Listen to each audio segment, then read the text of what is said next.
বলেছি জলের ব্যাপারে আরো আরো বলি যে প্রকৃতির জিনিস যা কিছু পাওয়া যায় ফল আকারে সবই আমাদের কাছে অমৃত যে আমরাই ওগুলোকে এমন ভাবে খেয়ে থাকি যে ক্ষতি হয় তাহাতে।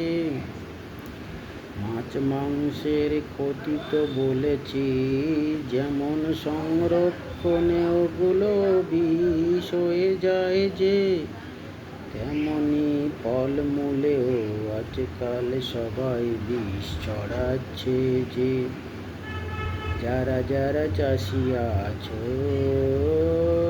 মাছ মাংস ফলেরও সবাইকে বলি শোনো শোনো বিষ ছড়ায়ও না কো।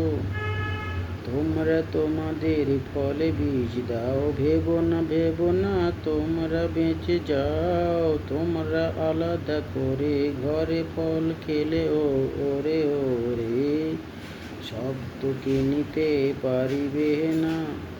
তোমরা যে তেল খাও ডাল খাও যা যা খাও বাকি জিনিসও তাদেরও তো লোক একই ভাববে আমিও বিষ ছড়াবো।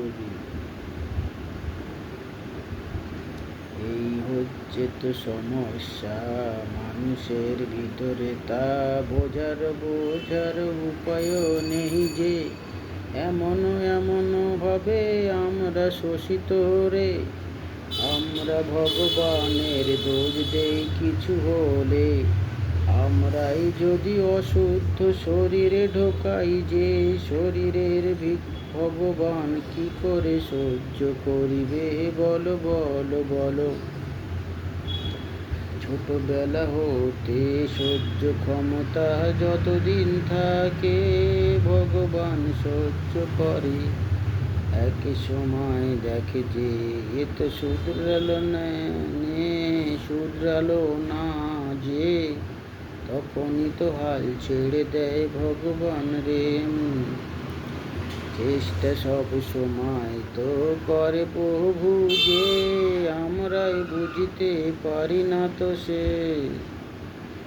ওম নম বিষ্ণু বিষ্ণু বিষ্ণু নম নম নম। শুধু ফল মাছ মাংস নয়, ভালো খাবার যদি খেতে চাও ডালে তো হয় ভালো খাবারও। যত প্রকারের ডাল আছে গো সব ডালেরই বড় উপকার। বিশেষ করে যারা নিরামিষ খায় গো তাদের তো ডাল খাওয়া বাঞ্ছনীয়। ডাল খেলে ইউরিক অ্যাসিড যে হয় ভুল কথা। প্রোটিন শরীরে বেশি পায় ডাল খেলে যে ওরে ওরে ওরে।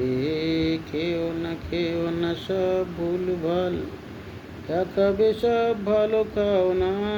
প্রভু প্রভু প্রভু গো ভালো খাও সুখে রও সবাই ভালো থাকো।